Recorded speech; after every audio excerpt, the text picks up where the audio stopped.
The Supreme Court hears arguments today on whether the EPA can require coal and oil power plants, including 19 utilities in New York State, to cut back on toxic emissions. A coalition of states and fossil fuels groups has asked the court to prevent the agency's mercury and air toxic standards from taking effect. Earth Justice Attorney Jim Pugh says thousands of lives could hang in the balance if the court scraps the rule. The impact is enormous. 4,000 to 11,000 lives every year if the rule is left in place.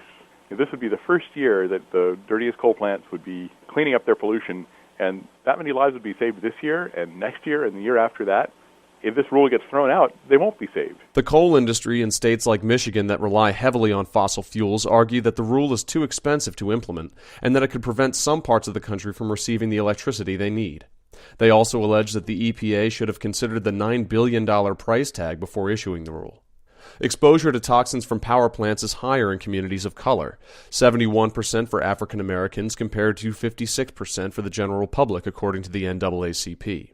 Jackie Patterson, the group's environmental director, says New York is home to 4 coal power plants that disproportionately affect communities of color. She says it's important that the state has intervened on behalf of the EPA in the lawsuit. So New York really does need to pick up the charge of making sure that these regulations are in place, because it's the very communities in New York that are being polluted, not to mention the fact that, New York neighbors other states, so they're also rolling that into other states as well, so the responsibility is there. The EPA spent more than a decade developing the mercury and air toxic standards and finalized the rule in 2011. This is the first year power plants will have to comply with the standards. For New York News Connection, I'm Derek Hawkins.